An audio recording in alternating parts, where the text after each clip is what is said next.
Brothers and sisters, in today's segment of Looking for God in All the Wrong Places, we're going to look at the lyrics from Bridge Over Troubled Water, 1970, as sung by Simon and Garfunkel from, I believe, their fifth album called Bridge Over Troubled Waters. Bridge Over Troubled Water. Right? Troubled Waters. I don't know. If there's an S in there, you can save it. It doesn't cost more. It's just a matter of looking it up. But I'm sure if you typed in Bridge Over Troubled Water, the rest of it will just pop on in. It's not like it's going to come up Bridge Over Troubled Warthogs. No, you don't even need the whole water. It'll find the rest of it. Just go ahead, type in Bridge Over Troubled water. See, there you go. Again, sung by Simon and Garfunkel, written by Paul Simon, though. Okay, now here's a little background on that song. Paul Simon was inspired to write this song by a Southern gospel song, a Negro gospel song. And you're saying, that sounds about right. Paul Simon was Jewish. He would be listening to Southern gospel Southern gospel songs, like every other Jewish kid did in the 1950s and 60s. So, listening to the Southern gospel group Swan Silvertones, 1959, their song, "Oh Mary, Don't You Weep," one particular line rang out to Paul Simon, and that is, "I'll be your bridge over deep water. If you trust in my name," and that was the line that Paul kept hearing over and over and over again. And that helped him to finish Bridge Over Troubled Water. Okay? And it's more gospel elements. Now, this is, of course, according to a Rolling Stone interview in 1973. Now, though Simon wrote the song, he insisted that Art Garfunkel sing it. Produced by the duo along with longtime collaborator Roy Halley, Simon later regretted having Art sing the song after witnessing how the song blew up for the pair. Quote, "He didn't want to sing it," close quote, Simon said in the 1973 Rolling Stone interview. Quote, "He couldn't hear it for himself. He felt I should have done it. And many times I'm sorry I didn't do it." Now, I have a humorous view of that. It has nothing to do with gospels or anything like that. When Paul says, Garfunkel, you've got to be the one to sing this. And Art says, "No, Paul, you should sing it." And Art sang it. And then it became like a huge hit. And Paul was like, "Fuck, I wish I'd sung it." So it's almost like Paul is thinking to himself, this song isn't going anywhere. You sing it, Art. And then I don't know how or why it became the title track from the album. Don't know. But Paul regretted not being the one to be that voice. But you think about it. Back in 1970, 1970 when they recorded that, who had the better voice, Art or Paul? Come on. The choice is simple. It's Art had the better voice. Paul only wanted to sing it out of ego. He knew Art had the better voice, but once the song took off, it's like, shit, that should be me. That's not taking care of the song. That's taking care of your ego. Now, I'm not saying Paul didn't deserve the accolades. He was a good writer, good performer, really good. I'm just saying.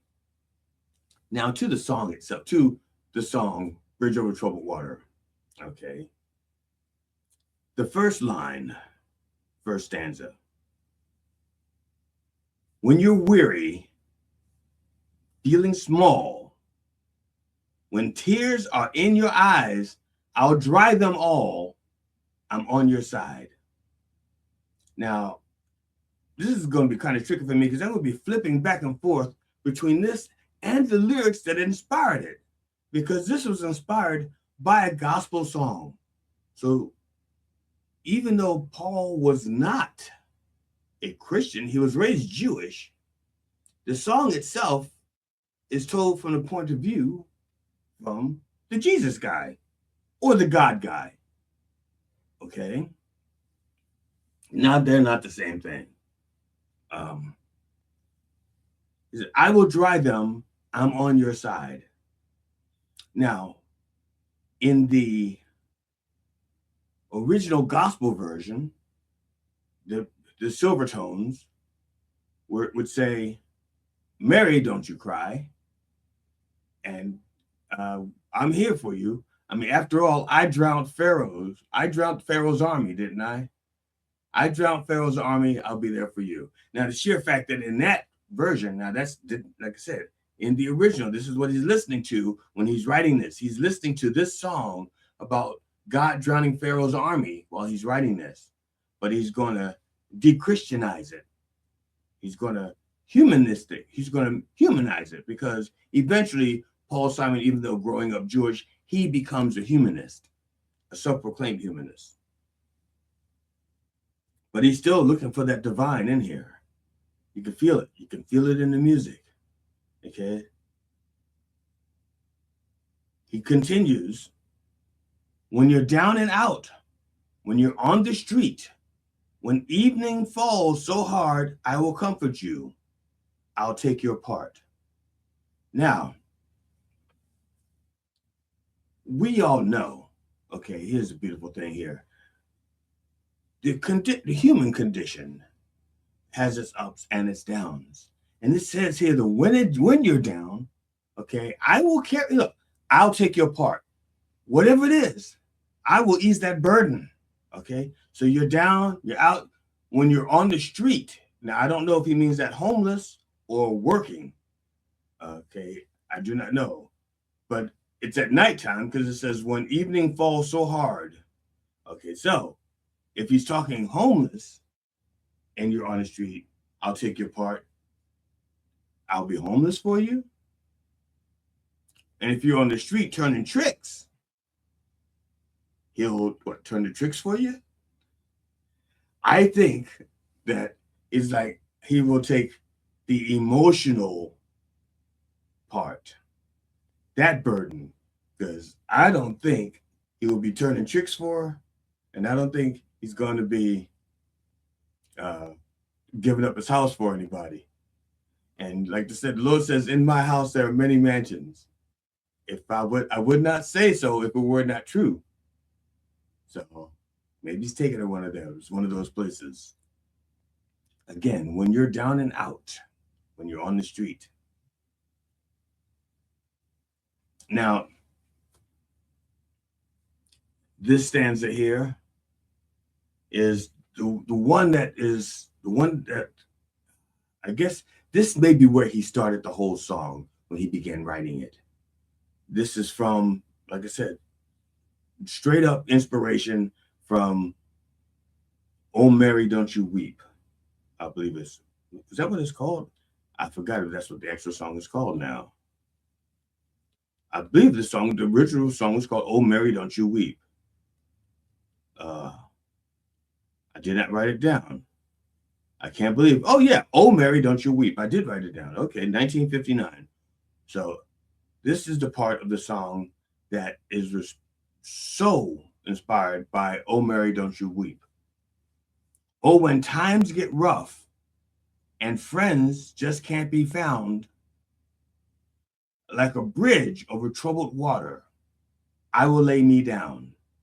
Now, this is what makes me think of, okay, he repeats it, like a bridge over troubled water, I will lay me down.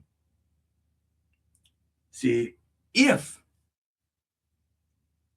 the I in the song were a corporal person, we already know that he's their friend. We already know that. He cares about this person. So he says, oh, when times get rough and friends can't be found. Why wouldn't he be found? He's already saying he'll be there. I'm there. So the friends can't be him. Okay? So logically, as illogic as religion can be, the I is somebody who's not corporal, cannot be found easily, but who will be there whenever you need them. Okay, so again, O, when times get rough and friends can't be found. Like a bridge over troubled water, I will lay me down. Okay, again,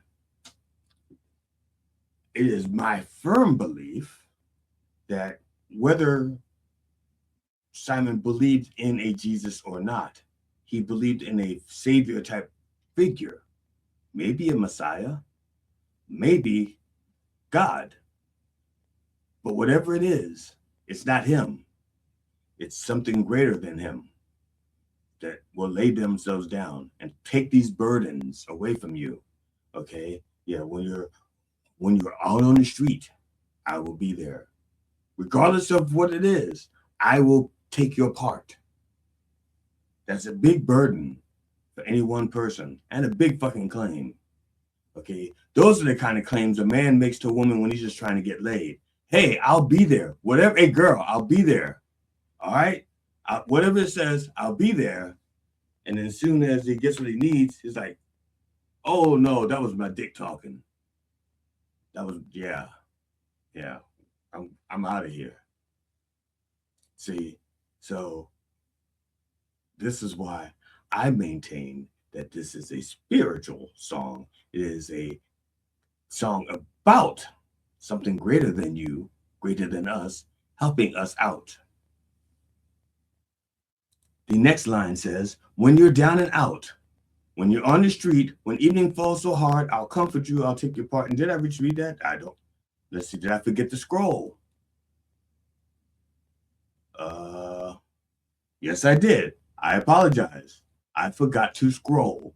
I don't have these lyrics memorized. I have them written down. Okay. Now this is the next, this is truly the next part. Sail on, silver girl, sail on. Your time has come to shine. All your dreams are on their way. See how they shine. Now, this particular verse is in a way out of place. It's out of place with the rest of the song. Okay, the third verse shifts slightly and focuses on a girl. Okay, now later, it turns out that that girl was Paul Simon's wife at the time, Peggy Harper. Okay, but since then, I mean, he wrote it. Maybe she was going through something, so maybe that line for her was because she is going through something, like being married to Paul Simon, and so she needs that kind of strength. But the way it is written, "Shine on, silver girl," it becomes universal. He doesn't say Peggy, he doesn't say my wife or anything like that. So it allows it to become universal by putting it that way, but still it's slightly out of place. But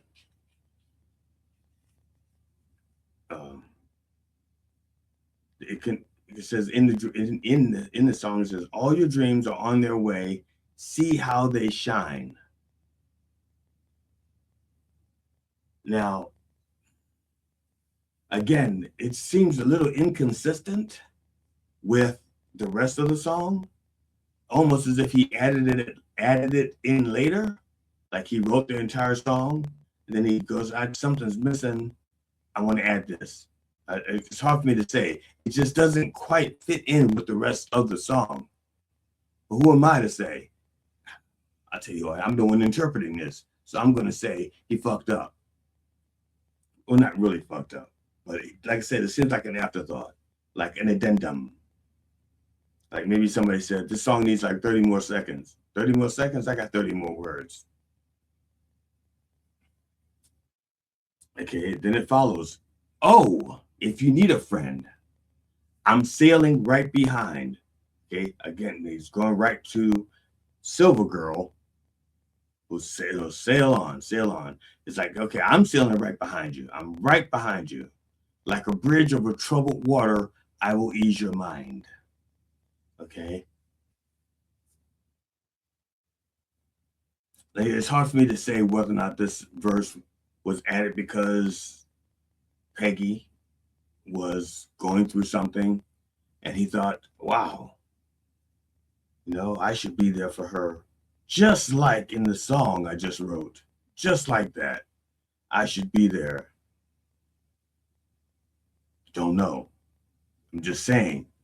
You can say, you can, again, because this third part was so out of place and it's so universal, you feel free to interpret it any way you want. Just know that if you don't agree with me, you're wrong. Okay, like a bridge over troubled water, I will ease your mind. Okay, now which is slightly different from before, because in before it says, like a bridge over troubled water, I will lay me down.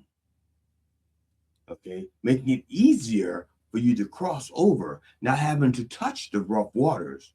Okay, you don't have to experience the rough waters. You will be above the waters because I will lay me down. You will walk across me. I will be your bridge. I will be your shelter. I will keep you dry and safe. But here, which is why it makes me think that he switches from the Jesus to himself. Because here, he doesn't say, I'll keep you safe. He just says, I'll ease your mind. Like, I'll give you a sounding board. Okay. So it's like, it's slightly different. The amount of responsibility, the amount of power that the person has in the third verse is totally different from the amount of power that they have in the first and second verses, where they are completely protecting you from the rough waters by keeping you above the waters. Here, he doesn't say he's going to do that. He just says, look, I'll help you out. I'll help you ease your mind. I'll hold you. I'll comfort you. I'll buy you a drink. I'll buy you some nice things or something to take your mind off of it. We can smoke a joint, okay? We can do a line, but I'll help ease your mind. I just can't take you out of the water. That's why it leads me to believe that there's two separate entities trying to help this person. And the song is about two different people. Now,